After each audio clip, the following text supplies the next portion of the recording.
Hello everyone, welcome back to my channel. দাদার রিসেপশনে আমি আমার ফ্যামিলির সাথে সারাটা দিন কীভাবে এনজয় করলাম এবং সারাদিন কী কী করলাম সেটাই ছোট্ট একটা ব্লগের মাধ্যমে তোমাদের সাথে শেয়ার করব। তো এখানে তোমরা দেখতেই পাচ্ছ আমি রেডি হয়ে গেছি এবং দুই একটা ফটো ভিডিও তুলছিলাম। যেহেতু ব্রাইড এবং গ্রুম এখনও এসে উপস্থিত হয়নি এবং তাদের বাড়ি থেকে সেরকম কেউই এখনও আসেনি, তাই এখানে আমি কয়েকটা ভিডিও ফটো তুলছিলাম। যেহেতু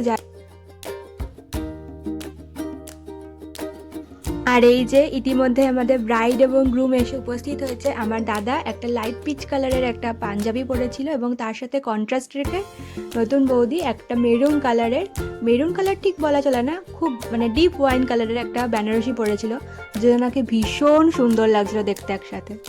আর এই যে ওদের ভাত খাবারের অনুষ্ঠান শুরু হয়ে গেছে। আমি ভিডিওটা হরাইজন্টালভাবে তুলেছিলাম বলে ভালো মতো আসছে না, তাই জন্য আমাকে ভিডিওটাকে ঘুরিয়ে দিতে হলো, নাহলে একদমই মুখ দেখা যাচ্ছিল না এদের।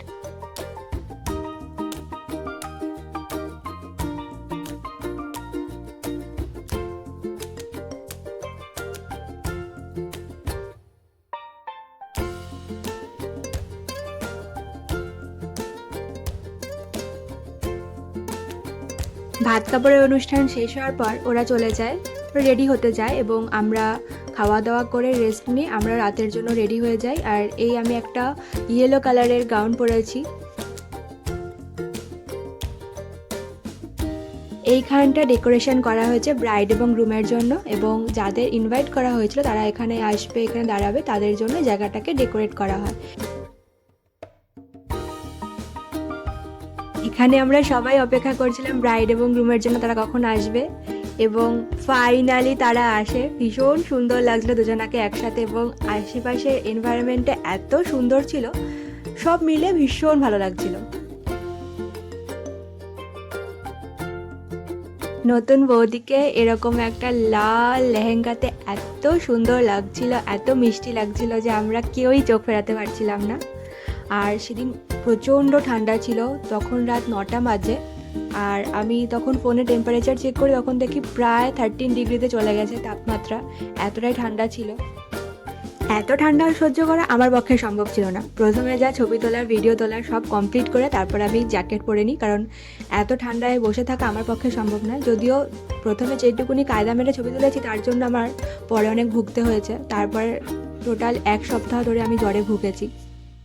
আর এখানে আমি আমার বোন একটা পেছনে ব্যাকগ্রাউন্ডে একটা গান চলছিল, সেই গানে আমরা এতটা এনজয় করছিলাম।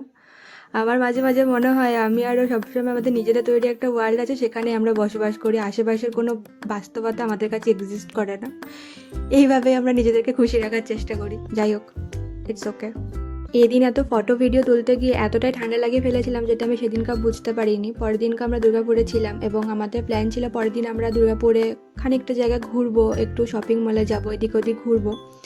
তো এই দিনের এই 2-4টে ফটো ভিডিওর প্রভাব আমাকে যে পরের দিন এইভাবে পোহাতে হবে বুঝতে পারিনি। আমার পুরো দিনটা পরের দিন স্পয়েল হয়েছিল। বাইরে যে জায়গাটা ব্রাইড এবং গ্রুমের জন্য এবং যাদের ইনভাইট করা হয়েছিল তাদের জন্য ডেকোরেট করা হয়েছিল, আমরা সেই জায়গায় বসেছিলাম না।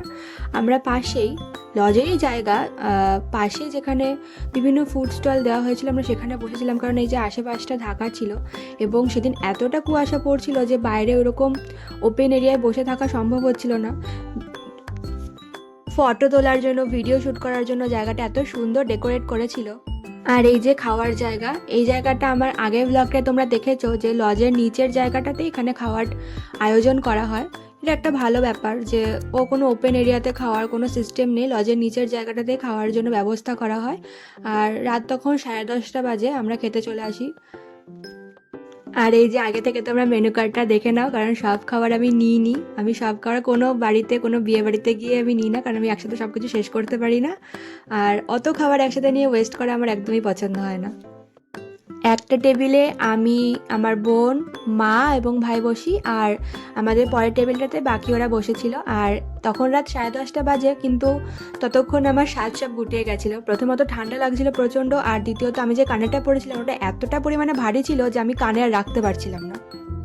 আর আমাদের কাঁসার থালা, বাটি দিয়ে যায় এবং একটা জলের বোতল দিয়ে যায়। একটা না, আমরা 4জন বসেছিলাম, আমাদের 4জনের জন্য 4টে বোতলই দিয়ে গেছিলো। ফার্স্টে দিয়ে গেছিলো ফিশ কাটলেট, ফিশ কাটলেটের পরে ছিল নান আর চিলি চিকেন। আমি মাঝে অনেক খাবার স্কিপ করে যাই, তাই আমার পুরো মনে নেই কোনটার পরে কোনটা দিয়েছিল। নান এবং চিলি চিকেনের পরে অনেক আইটেম ছিল, কিন্তু আমি সেসব না নিয়ে সোজা মেন কোর্সে চলে যাই। আমি নিয়েছিলাম স্টিমড রাইস এবং মাটন। আমরা যখন এখানে খাওয়া দাওয়া করছি তখন আমরা শুনতে পাচ্ছি যে বাইরে প্রচণ্ড আওয়াজ হচ্ছে, ভালো ভালো গান চলছে এবং সবাই নাচানাচি করছে, সেসব আওয়াজ আমরা বুঝতে পারছিলাম। কিন্তু খাওয়ার জায়গা থেকে ওখানে বেরিয়ে যাওয়া সম্ভব ছিল না, কারণ আমাদের পরেও অনেক ব্যাচ ছিল, তারা খেতে বসবে। তো সেই সময় তখন বেরিয়ে গিয়ে ওদের ডান্সটা দেখা, সেটা ভিডিও করা একেবারেই সম্ভব হয়ে ওঠেনি, কিন্তু মানে ব্যাপারটা খুব ভীষণভাবে মিস করে গেছি আমরা। খাওয়া দাওয়ার পরে আর ভিডিও ক্লিপ করা সম্ভব হয়নি, কারণ সারাটা দিন এতটা মানে মজা করেছি, আর প্লাস তার আগের দিন জার্নির জন্য খুবই টায়ার্ড ছিলাম। যাই হোক, ভিডিওটা এডিট করতে করতে সবার কথা খুব মনে পড়ছিল, সেদিনকার কথা মনে পড়ছিল। আশা করি খুব তাড়াতাড়ি ওদের সাথে দেখা হবে, আর আমরা খুব তাড়াতাড়ি আবার একসাথে সবাই ঘুরতে যাব।